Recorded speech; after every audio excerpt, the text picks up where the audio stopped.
Welcome to TV 20 news. బులెటిన్ల ముందుగా headlines.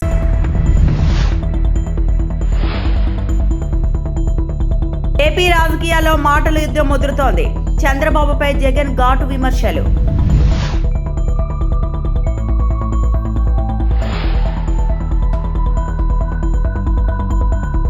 Amaravati శాశ్వత రాజధాని, లోక్సభలో పురంధేశ్వరి స్పష్టీకరణ.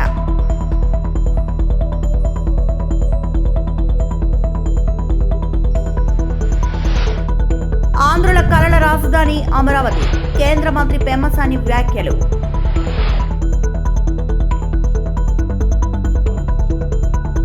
ఆంధ్రప్రదేశ్ రాజకీయాల్లో మాటల యుద్ధం మరింత తీవ్రంగా మారింది. వైఎస్ జగన్మోహన్ రెడ్డి తాజాగా నారా చంద్రబాబు నాయుడుపై ఘాటు వ్యాఖ్యలు చేశారు. పరిపాలన పేరుతో అవినీతి జరుగుతుందని తీవ్ర ఆరోపణలు గుప్పించారు. చంద్రబాబుకు చిత్తశుద్ధి లేదని, నిజాయితీ కూడా లేదని జగన్మోహన్ రెడ్డి తీవ్రంగా విమర్శించారు. బాబు దృష్టిలో పరిపాలన అంటే దోపిడీ, అవినీతి చేయడమేనని ఆరోపించారు. విజన్, సంపద సృష్టి అంటూ కొత్త పేర్లు పెట్టి స్కామ్ల ద్వారా ప్రజల డబ్బును దోచుకుంటున్నారని జగన్ వ్యాఖ్యానించారు. ప్రజల సంక్షేమం కంటే స్వలాభం కోసమే పనిచేస్తున్నారని కూడా విమర్శలు చేశారు. ఈ వ్యాఖ్యలతో రాష్ట్ర రాజకీయాల్లో మరోసారి వాగ్వాదం ముదిరే అవకాశాలు కనిపిస్తున్నాయి. ది సో కాల్డ్ అమరావతి అని చెప్పి చంద్రబాబు నాయుడు చేస్తా ఉన్న డ్రామాకు సంబంధించి నాణ్యానికి ఇటువైపున రెండవ సైడ్ మీ ద్వారా ప్రజల ముందు ఈరోజు ఉంచే ప్రయత్నం చేస్తా ఉన్నాం. నిజంగా చంద్రబాబు నాయుడు గారి వంటి వ్యక్తి రాష్ట్ర ముఖ్యమంత్రిగా ఉండడం ఆంధ్ర రాష్ట్ర ప్రజలు చేసుకున్న దురదృష్టం. ఎందుకంటే ఈ మనిషికి చిత్తశుద్ధి లేదు, ఈ మనిషికి నిజాయితీ అంతకన్నా లేదు. పరిపాలన అంటే చంద్రబాబు నాయుడు గారి దృష్టిలో అది కేవలం దోపిడీ చేయడానికి, అవినీతిని చేయడానికి మాత్రమే తన దృష్టిలో పరిపాలన అంటే. రకరకాలుగా ఈ పద్ధతుల్లో దోపిడీ చేసే కార్యక్రమంలో భాగంగా దానికి రకరకాలుగా పేర్లు పెడతాడు, రకరకాలుగా దాని చుట్టూ డ్రామాలు అల్లుతాడు. విజన్ అంటాడు, సంపద సృష్టి అంటాడు, ఇలా రకరకాలుగా కొత్త కొత్త పేర్లు పెడతాడు. పేర్లు పెట్టి టాపిక్లు డైవర్ట్ చేస్తూ, స్కాములు చేస్తూ దోచేసే ప్రయత్నాలు చేస్తూ ఉంటాడు. అమరావతిలో గత వారం జరిగిన శాసనసభలో తీర్మానంలో కూడా, ఆ డ్రామాలో కూడా ఇవే మనకు కనిపిస్తాయి. ప్రజలను పక్కదోవ పట్టించడం, ఆ పక్కదోవ పట్టించే కార్యక్రమంలో తన దోపిడీకి స్టాంప్ వేసుకోవడం, తన దోపిడీ నుంచి డ్రామాను డైవర్ట్ చేస్తూ ప్రజలను పక్కదోవ పట్టించే కార్యక్రమం. ఆంధ్రప్రదేశ్ కు అమరావతి శాశ్వత రాజధానిగా ఉంటుందని బీజేపీ ఎంపీ పురంధేశ్వరి అన్నారు. లోక్సభలో అమరావతికి చట్టబద్ధత బిల్లు ప్రవేశపెట్టిన సందర్భంగా నిర్వహించిన చర్చలో ఆమె మాట్లాడారు. ఉమ్మడి ఆంధ్రప్రదేశ్ విభజన ప్రక్రియ అరాచకంగా జరిగింది. ఆనాడు చర్చ లేకుండానే రాష్ట్ర విభజన చేశారు. పార్లమెంట్ లో లైట్లు, కెమెరాలు ఆపి బిల్లు పాస్ చేశారు. చట్టాన్ని గౌరవించి విభజనను ప్రజలు అంగీకరించారు. ఆ తర్వాత ఏపీకి రాజధాని అవసరం వచ్చింది. రాజధాని లేని రాష్ట్రంగా ఆంధ్రప్రదేశ్ పాలన ప్రారంభమైంది. విభజన ఆగ్రహం నుంచి రాజధాని అమరావతి పుట్టింది. రాజధానికి 29,000 మంది రైతులు స్వచ్ఛందంగా ముందుకొచ్చి భూములు ఇచ్చారు. వైకాపా ప్రభుత్వం వచ్చాక అమరావతి భవితవ్యం అంధకారంలో పడింది. త్యాగం చేసిన రైతుల పట్ల గత ప్రభుత్వం అమానుషంగా ప్రవర్తించిందని పురంధేశ్వరి అన్నారు. Responsibility, sir, not merely as a member of this august house, but also as the proud daughter of the state of Andhra Pradesh, echoing the voices of 5 crore people, including the farmers and women of my state. Sir, what I place before this house today is simply not about a city or a town, but it is about sacrifice, about constitutional fairness, and about the moral duty of the Indian state. So when AP was bifurcated, or Andhra Pradesh was bifurcated in 2014, sir, leaving Hyderabad, the joint capital of the newly formed state of Telangana as well as the residual state of Andhra Pradesh needed a new administrative center. But Andhra Pradesh today is seeking no privilege, sir. It seeks certainty. It is not asking for politics, sir, but it is asking for justice. It is not asking for sympathy, sir, but it is asking for the faith of the farmers, be it men or women, to be honored in law and policy. Let Amaravati, sir, be remembered today not as a dispute but a lesson that when citizens trust the state will protect that trust.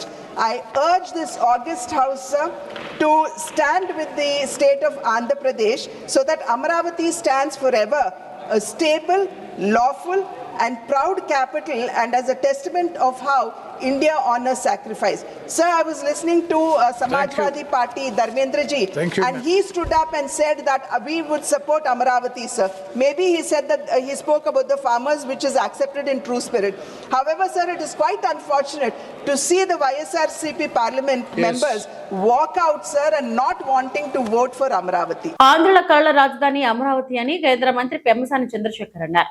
అమరావతికి చట్టబద్ధత బిల్లును కేంద్ర ప్రభుత్వం లోక్సభలో ప్రవేశపెట్టిన అనంతరం speaker Om Birla చర్చకు అనుమతించారు.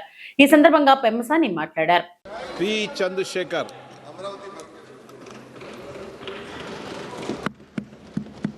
आपकी लोकसभा भी अमरावती है ना? ये लोकसभा अमरावती है.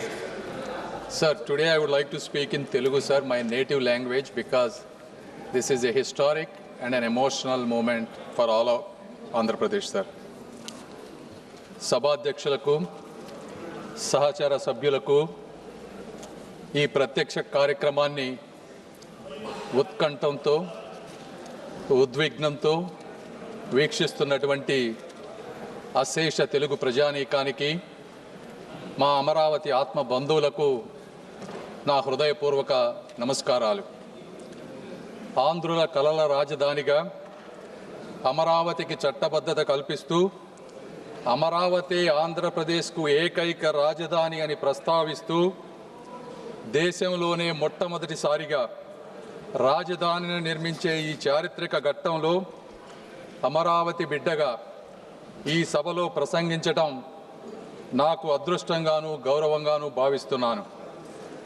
ముందుగా తరతరాలుగా సాగు చేస్తున్న భూమిని రాజధాని నిర్మాణం కోసం త్యాగం చేసిన రైతన్నలకు వందలాది రోజుల దీక్షతో శాంతియుత ఉద్యమం చేసిన మహిళామ తల్లులకు హృదయపూర్వక కృతజ్ఞతలు తెలియజేస్తా ఉన్నాను. సార్, కృష్ణానది ఒడ్డున ఆంధ్రప్రదేశ్ నడిబొడ్డున ఉత్తర దక్షిణ ప్రాంతాలకు సమాన దూరంలో 3 వేపుదిద్దుకుంటున్నటువంటి రాజధాని మా అమరావతి సార్.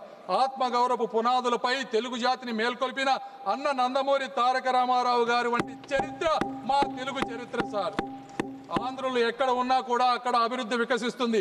తమిళనాడు నుంచి విడిపోయి కర్నూలు వెళ్ళినప్పుడు ఆ రోజున హైదరాబాద్ని కామన్ క్యాపిటల్గా అందరం డెవలప్ చేసుకుంటామంటే అక్కడికి వెళ్ళి ఆ నగరాన్ని ప్రపంచ పటంలో నిలపడంలో తెలుగువారు ఒక ముఖ్యమైనటువంటి పాత్ర పోషించారు సార్. చెన్నైలో పరిశ్రమలకు బలం తెలుగువారు ఇచ్చారు. బెంగళూరు, పూణేల్లో సాంకేతిక విప్లవానికి తెలుగువారు ముద్ర వేశారు. ఆఖరికి అమెరికాలో కూడా అభివృద్ధికి తెలుగువారు తోడ్పడుతూ ఉన్నారు సార్. చరిత్రలో ఇదే సంకల్పం, ఇదే ఐక్యత, ఇదే ప్రగతి పదం కూడా అమరావతి నిర్మాణానికి ఒక పునాది కాబోతా ఉంది సార్. ఆ రోజుల్లో పొట్టి శ్రీరాములు గారు 58 రోజులతో దీక్ష చేసి ఆంధ్ర రాష్ట్రాన్ని ఏర్పరిచిన, అదేవిధంగా 1631 రోజులు ఈరోజు రైతులు రోడ్డెక్కి నిరాహార దీక్ష చేసిన తిరిగి లేచి నిర్మించగలిగే జాతి తెలుగు జాతి సార్. కాబట్టి ఇలాంటి చారిత్రక ఘట్టానికి చట్టానికి మద్దతు తెలుపుతూ అమరావతి నిర్మాణంలో భాగస్వాములైనటువంటి ప్రతి ఒక్కరికి కూడా శిరస్సు వంచి నమస్కరిస్తూ I earnestly request that this bill be passed unanimously and with one voice. జై హింద్, జై ఆంధ్రప్రదేశ్. గుడివాడ పట్టణం 36వ వార్డులో నిర్వహించిన ఎన్టీఆర్ భరోసా పింఛన్ల పంపిణీ కార్యక్రమంలో ఎమ్మెల్యే వెనుగంట్ల రాము పాల్గొన్నారు. నూతనంగా మంజూరైన పింఛన్లను లబ్ధిదారులకు అందజేస్తూ వారిని ఆత్మీయంగా పలకరించారు.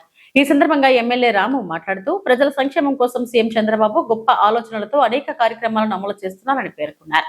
పెన్షన్ మంజూరు ప్రక్రియను నిరంతరంగా కొనసాగించడంతో పాటు వితంతు పెన్షన్లు సులభతరం చేశారని తెలిపారు. ప్రజల మధ్య ఉంటూ వారి సమస్యలను తెలుసుకుని పరిష్కరించాలని సీఎం ఇచ్చిన ఆదేశాల మేరకు తాను నియోజకవర్గంలో పర్యటిస్తున్నానని చెప్పారు.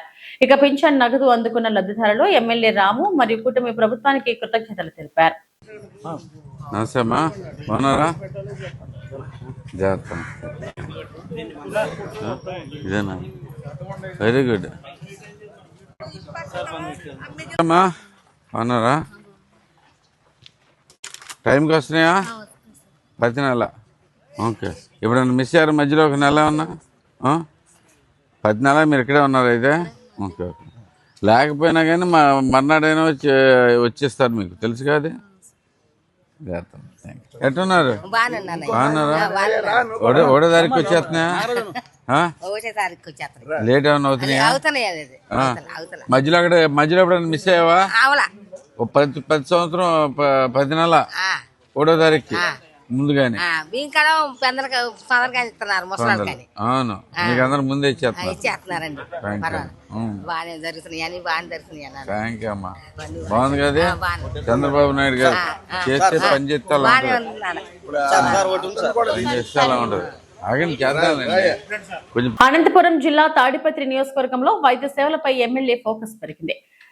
చిక్కులూరు ప్రభుత్వ ఆసుపత్రిని తాడిపత్రి ఎమ్మెల్యే జేసీ అస్మిత్ రెడ్డి అకస్మాత్తుగా తనిఖీ చేశారు. చిక్కులూరు ప్రభుత్వ ఆసుపత్రిని సందర్శించిన ఎమ్మెల్యే జేసీ అస్మిత్ రెడ్డి ఆసుపత్రి పరిస్థితులను ప్రత్యక్షంగా పరిశీలించారు. రోగులతో మాట్లాడి అందుతున్న వైద్య సేవలపై వివరాలు తెలుసుకున్నారు. సిబ్బంది హాజరు, మందుల లభ్యత, పరిశుభ్రతపై ప్రత్యేక దృష్టి సారించిన ఎమ్మెల్యే ఎలాంటి నిర్లక్ష్యం సహించబోమని స్పష్టం చేశారు. ఎమ్మెల్యే వ్యాఖ్యలు ప్రజలకు నాణ్యమైన వైద్య సేవలు అందించడం మా బాధ్యత. ప్రభుత్వ ఆసుపత్రుల్లో ఎలాంటి లోపాలు ఉండకూడదు. రోగులకు ఇబ్బందులు కలగకుండా చర్యలు తీసుకోవాలని అధికారులను ఆదేశించారు. ఈ ఆకస్మిక తనిఖీతో ఆసుపత్రి సిబ్బంది అప్రమత్తమయ్యారు.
పశ్చిమ గోదావరి జిల్లా పోడూరు మండలం కవికంట గ్రామంలో ఎన్టీఆర్ భరోసా సామాజిక పింఛన్ల పంపిణీ కార్యక్రమం నిర్వహించారు.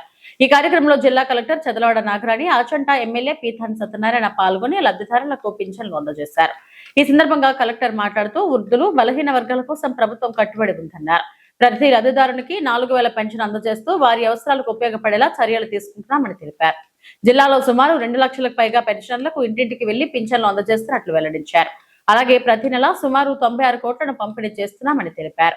మహిళల కోసం ఉచిత బస్సు ప్రయాణం, గృహ నిర్మాణ పథకాలు, విద్యార్థులకు ఆర్థిక సహాయం వంటి సంక్షేమ కార్యక్రమాలు అమలు చేస్తున్నట్టు చెప్పారు. ఎమ్మెల్యే పీతాని సత్యనారాయణ మాట్లాడుతూ రాష్ట్ర అభివృద్ధి కోసం ప్రభుత్వం పలు కార్యక్రమాలు చేపడుతుందన్నారు. ప్రజలందరూ ప్రభుత్వ పథకాలను సద్వినియోగం చేసుకోవాలని పిలుపునిచ్చారు.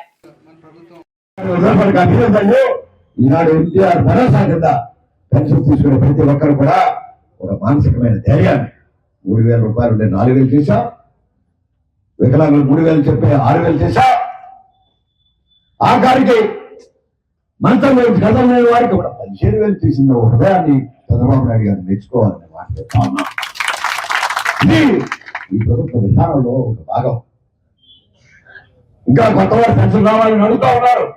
డెఫినెట్ గా మేము ఇచ్చిన మాట అన్ని నెరవేర్చాం, అవి కూడా నెరవేర్స్తామని. ఆర్థిక ఇబ్బందుల వల్ల ఒక పెడితే నెలకి సంవత్సరానికి 6000 కోట్లు ఎక్స్ట్రా అవుతా ఉంది. అన్ని వెయిటింగ్ పెట్టి అడుగులు చేసాం. వారందరూ కూడా అడుగులందరూ కూడా వృద్ధులు కానీ, విద్యార్థులు కానీ, వికలాంగులకు సంబంధించిన అన్ని పెన్షన్లు కూడా ఇస్తామని మాట ఈ ప్రభుత్వ పక్షాన అభిప్రాయాన్ని మార్చుతూ ఈ కార్యక్రమం. విశాఖపట్నం జిల్లా నూతన కలెక్టర్ గా నియమితులైన ఎం అభిషేక్ కిషోర్ బుధవారం ఉదయం శ్రీ లక్ష్మీ నరసింహస్వామిని కుటుంబ సమేతంగా దర్శించుకున్నారు.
విశాఖలో వేసవి తాపాన్ని దృష్టిలో పెట్టుకుని ట్రాఫిక్ పోలీస్ సిబ్బందికి మజ్జిగ పండ్లు పంపిణీ చేశారు.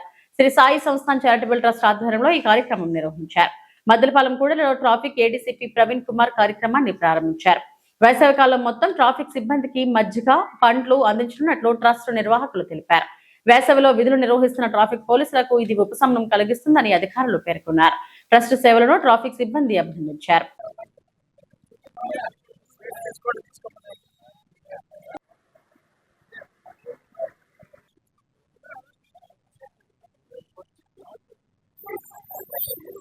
కంపెనీ అలాగే తర్వాతను కర్డ్ రైస్ బనానాసు ఈ మన ఏదైతే మన ఈ బోత్రా గ్రూప్ ఆఫ్ సర్వీసెస్ ఉందో వాళ్ళ సౌజన్యంతో అలాగే తర్వాతను మనకి ఇక్కడ శ్రీ సాయి సంస్థాన్ చారిటబుల్ ట్రస్ట్ వారి ఆధ్వర్యంలో ఈ ట్రాఫిక్ స్టాఫ్ సిబ్బందికి 150 to 200 వరకును ఎవరైతే మన ట్రాఫిక్ డ్యూటీస్ నిర్వహిస్తున్నారో ఎండల్లో నిర్వహిస్తున్నారో ఈ స్టాఫ్కి ఇది ఎవ్రీ ఇయర్ కూడాను మన ఏప్రిల్ అండ్ మే జూన్ వరకును ఈ కంప్లీట్గా ఎండలో డ్యూటీ చేస్తున్నారని చెప్పేసి గుర్తించి ఈ మజ్జిగ పంపిణీ అలాగే తర్వాతను ఏదో కర్డ్ రైసు 2 బనానాసు తర్వాతను రెగ్యులర్గా ఇస్తున్నారు. ఈ ప్రోగ్రాంకి యాక్చువల్గా ఏంటంటే మన గౌరవ సిపి సారు రావాల్సి ఉంది. అయినప్పటికీ కూడా గౌరవ సిపి సారు ఇన్స్ట్రక్షన్ మేరకు నన్ను మరి డైరెక్ట్ చేశారు. తర్వాతను నిజంగా ఇది సార్ మరి ఇంకా కొన్ని వేరే కార్యక్రమాలు ఉన్నందువల్ల హాజరు కాలేకపోయినారు. మరి సిపి గారు తరఫున మరి నేను తర్వాత మన 3 టౌన్ సిఐ గారు అమ్మినాయుడు తర్వాతను అలాగే ద్వారకా సిఐ గారు ప్రభాకరు అలాగే మిగతా ఎస్ఐస్ అంతా సిబ్బంది ప్లస్ అలాగే తర్వాతను మన ఏదైతే శ్రీ సాయి సంస్థాన్ చారిటబుల్ ట్రస్ట్ వారు కూడాను ఇక్కడికి రావడం జరిగింది. సో నిజంగా ఇది చాలా చాలా మంచి కార్యక్రమం, చాలా బృహత్తరమైన కార్యక్రమం. నిజంగా ఒకటి మరి నా ఎండలో డ్యూటీ చేస్తున్నారని చెప్పేసి బాగా గుర్తించి దాని మీద డ్రగ్స్ అనే మహమ్మారి నుంచి యువతను కాపాడేందుకు వైబ్రెంట్స్ ఆఫ్ కలాం ట్రస్ట్ ముందడుగు వేసింది. దండి మార్చ్ 2.0 పేరుతో రాష్ట్ర వ్యాప్తంగా భారీ చైతన్య యాత్రను చేపట్టింది. తిరుపతి ప్రెస్ క్లబ్ లో నిర్వహించిన మీడియా సమావేశంలో ట్రస్ట్ వ్యవస్థాపకులు విజయ్ కలాం ఈ వివరాలు వెల్లడించారు. దేశ యువతలో డ్రగ్స్ పట్ల అవగాహన కల్పించడం అత్యవసరమని ఆయన తెలిపారు. డ్రగ్స్ వల్ల దేశ భవిష్యత్ ప్రమాదంలో పడుతుందని ఆందోళన వ్యక్తం చేశారు. మహాత్మా గాంధీ స్ఫూర్తితో చేపడుతున్న ఈ దండి మార్చ్ 2.0 యాత్ర ఏప్రిల్ 6న ప్రారంభమై 14 రోజుల పాటు కొనసాగుతుంది. సుమారు 1000 కిలోమీటర్ల మేర 13 జిల్లాల మీదుగా ఈ సైకిల్ యాత్ర కొనసాగనుంది. శ్రీ వెంకటేశ్వర యూనివర్సిటీ నుంచి ప్రారంభమై ఈ యాత్ర విశాఖపట్నంలోని గీతం యూనివర్సిటీలో ముగుస్తుంది. యాత్రలో యువతతో డ్రగ్స్ వ్యతిరేక ప్రతిజ్ఞ చేయించనున్నారు. విజయ్ కలాం వారి మాటలో దేశ భవిష్యత్తు ఆయన యువతను డ్రగ్స్ నుంచి కాపాడడం మనందరి బాధ్యత. ఈ యాత్ర ద్వారా ప్రతి యువకుడిలో చైతన్యం తీసుకురావడం మా లక్ష్యమని తెలిపారు.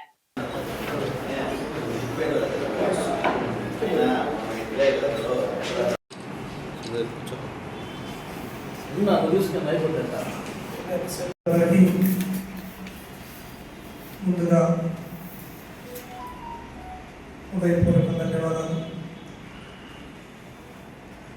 నా పేరు Vijay Kalam, Vibrants of Kalam trust ఫౌండర్ని. Abdul Kalam గారి ఆశయాల సాధన కోసం దేశవ్యాప్తంగా వైబ్రెంట్స్ ఆఫ్ కలాం ఆర్గనైజేషన్ ఆధ్వర్యంలో అనేక కార్యక్రమాలు నిర్వహిస్తూ ఈనాడు ఈ ఆంధ్రప్రదేశ్ రాష్ట్రంలో మాదక ద్రవ్యాల పట్ల ప్రజా చైతన్యం కలిగించాలనే సదుద్దేశంతో మాదక ద్రవ్యాల వ్యతిరేక ఉద్యమంగా దండి మార్చ్ 2.0 అనే పేరుతో కార్యక్రమాన్ని నిర్వహిస్తున్నాం. ఆనాడు స్వాతంత్ర సంగ్రామంలో గాంధీ మహాత్ములు దేశ ప్రజల్లో స్వాతంత్ర్య కాంక్షను రగిలించాలనే సదుద్దేశంతో